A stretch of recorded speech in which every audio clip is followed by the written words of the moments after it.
చెప్పుకోవచ్చు. అయితే రేవంత్ రెడ్డి ప్రధానమంత్రి నరేంద్ర మోదీని ఉద్దేశిస్తూ ఆయన కులాన్ని ఉద్దేశిస్తూ చేసినటువంటి వ్యాఖ్యల పట్ల సో బీజేపీ ఎట్లా రియాక్ట్ అవుతుందో తెలుసుకుందాం. మెదక్ లోక్సభ సభ్యుడు బీజేపీ సీనియర్ నేత రఘునందన్ రావు గారు. సో రఘునందన్ రావు గారు, గుడ్ ఈవినింగ్. నమస్కారం నవీన్ గారు. సో రఘునందన్ రావు గారు, మీరు ముఖ్యమంత్రి కామెంట్స్ మీరు వినే ఉంటారు. సో బీసీల పట్ల కాంగ్రెస్ పార్టీకి ఉన్నటువంటి చిత్తశుద్ధి ఇటు బీఆర్ఎస్ కు లేదు, అలానే బీజేపీకి లేదు అని చెప్పి రేవంత్ రెడ్డి చెప్తున్నారు. సో మరోవైపు ప్రధానమంత్రి నరేంద్ర మోదీ కులాన్ని కూడా ఆయన ఈ సందర్భంగా ఆయన ఉటంకిస్తూ కొన్ని కామెంట్స్ చేశారు. చాలా పూర్తి స్థాయి ఆధారాలతో చాలా జాగ్రత్తగా ఈ కామెంట్స్ చేస్తున్నాను. 2002 వరకు నరేంద్ర మోదీ ఒక ఉన్నత స్థాయి కుటుంబానికి ఓసీ కమ్యూనిటీకి సంబంధించినటువంటి వ్యక్తి. సో 2002 తర్వాత ఆయన ప్రధానమంత్రి అయిన తర్వాత తన కులాన్ని బీసీలోకి కన్వర్ట్ చేశారు అనేటువంటి కామెంట్ చేశారు. సో దేశంలో బీసీ ప్రధానమంత్రిగా చెప్పుకుంటున్నటువంటి నరేంద్ర మోదీ అసలు బీసీ కాదని కామెంట్ చేశారు. సో ఎట్లా చూస్తారు ఈ కామెంట్స్ మీద మీ క్విక్ రియాక్షన్ ఏంటి? సో ఆడలేక మధ్యలో ఉన్నట్టు ఆయన చేసినటువంటి కులగణన బూమరాంగ్ అయి వాళ్ళ పార్టీ ఎమ్మెల్యేలు, ఎంపీలు, మంత్రులు ఆయన మీద ఎమ్మెల్సీలు తిరగబడుతుంటే ఏం చేయాలని అర్థం కాక ఎటువైపు పోవాలని అర్థం కాకుండా మాట్లాడుతూ ఉన్నాడు. 2001లో మోడీ గారు తన కులాన్ని మార్చుకున్నారు. 2004లో కేంద్రంలో ఎవరు అధికారంలోకి వచ్చారు నవీన్ గారు? 2004 నుంచి 14 దాకా అయింది గుడ్డిగాడిదల పనులు తోముకుంటూ కూర్చుందా కాంగ్రెస్ పార్టీ? మాకు అడగరాదా నవీన్ గారు? మాకు సంస్కారం ఉంది కాబట్టి అడుగుతలేము. సోనియా గాంధీది ఇండియానా ఇటలీ అని అడగరాదా?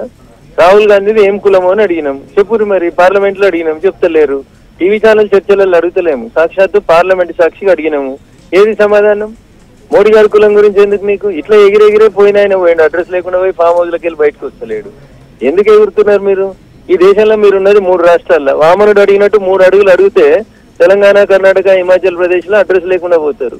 ఈకంటే ముందు వచ్చిన వాళ్ళు చాలా మంది పోయినారు. రేవంత్ రెడ్డి గారు అట్లా మాట్లాడడం అనేది కరెక్ట్ పద్ధతి కాదు. రాహుల్ గాంధీ ఏ దేశం అని అడుగుతున్నాము మేము, ఏం కులం అని అడుగుతూనే తట్టుకోలేకుండా పోతున్నారు మీరు. ఇంకా మాకు నోరిప్పరు అదేంది? ఏమంతా జై తెలంగాణ అని వచ్చిన వాళ్ళం, ఎవడ నీటికతోటి కొడితే గన్నెటితో కొట్టమని చెప్పి వచ్చిన వాళ్ళం, ఈటుకా జవాబు పత్తర్సేది ఏంగి అని చెప్పి వచ్చిన వాళ్ళం సార్ మేము. 2001లో కులం మార్చుకున్నారు. ఏం చేసిర్రు 2004 నుంచి 2014 దాకా? మీ పార్టీ, మీ సోనియమ్మ, మీ ఇటలీ అమ్మ ఏం చేసిర్రు? మాకు మాటలు రావేంది? ఏం చేస్తారు ఇప్పుడు? మోడీ గారి కులాన్ని కొందరు కలిపిరు. ఈ దేశంలో రేవంత్ రెడ్డికి ఉంటే రాజ్యాంగం అమల్లోకి వచ్చినాక ఎన్ని కులాలు మారినాయో అడుగుండ్రి. ఇప్పుడు తెలంగాణలో కూడా మా సాకలి సోదరులు బీసీలలో ఉన్న మమ్మల్ని బీసీలకి వెళ్ళి తీసుకుపోయి ఎస్సీలలో కలుపుమని అడుగుతుండ్రు.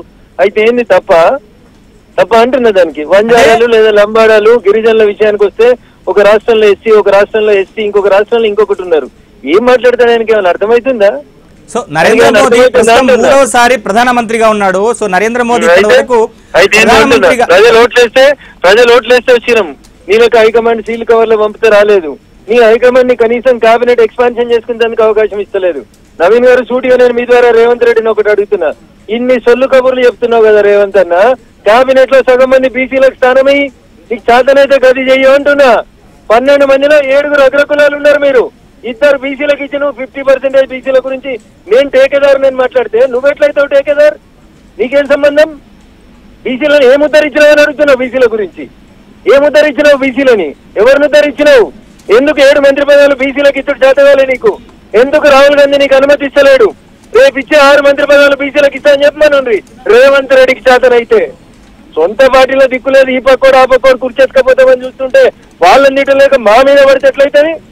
మంచి మంచాలు ఎవరైనా మాతోటి కొట్టుకొని ఎందుకు అనవసరంగా పంచాయతీ? సరే, ఆయన ఇంకో కామెంట్ కూడా చేస్తున్నారు. సో దేశవ్యాప్తంగా నరేంద్ర మోదీ అంటే మూడోసారి ప్రధానమంత్రిగా బాధ్యత నిర్వహించినటువంటి నరేంద్ర మోదీ ఆయన హయాంలో ఎందుకు జనగణన చేయలేకపోతున్నారు?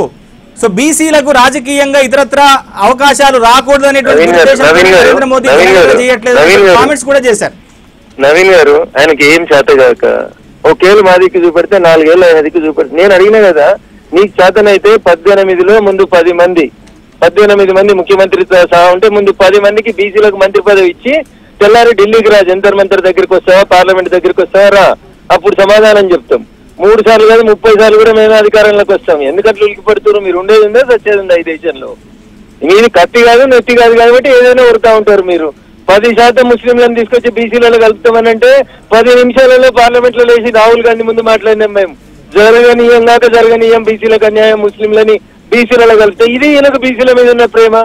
ఫస్ట్ ఆయనని బీసీలని సగం కంటే ఒకటి ఎక్కువ బీసీలకు మంత్రి పదవి ఇచ్చి మీరు రాహుల్ గాంధీని ఒప్పించి ఏదో బీసీల సంఖ్య తెలిసిన తర్వాత బీసీలకు న్యాయం చేస్తానో కదా, ముందు వాళ్ళకి న్యాయం చేసినాక నరేంద్ర మోడీ గారి గురించి మాట్లాడు. సూర్యుని మీద ఉమ్మేస్తే ముఖం మీదనే పడుతుంది నవీన్ గారు. రైట్. సో మొత్తం మీద రఘునందన్ రావు ఎంపీ రఘునందన్ చెప్తున్నారు. సో మొత్తం మీద రేవంత్ రెడ్డి చేసినటువంటి వ్యాఖ్యల పట్ల బీఆర్ఎస్ పార్టీ బీజేపీకి సంబంధించిన నాయకుల రియాక్షన్ ఇది. ఒక చిన్న బ్రేక్ తీసుకుందాం. బ్రేక్ తర్వాత ఇదే అంశం పట్ల బీఆర్ఎస్ నాయకుల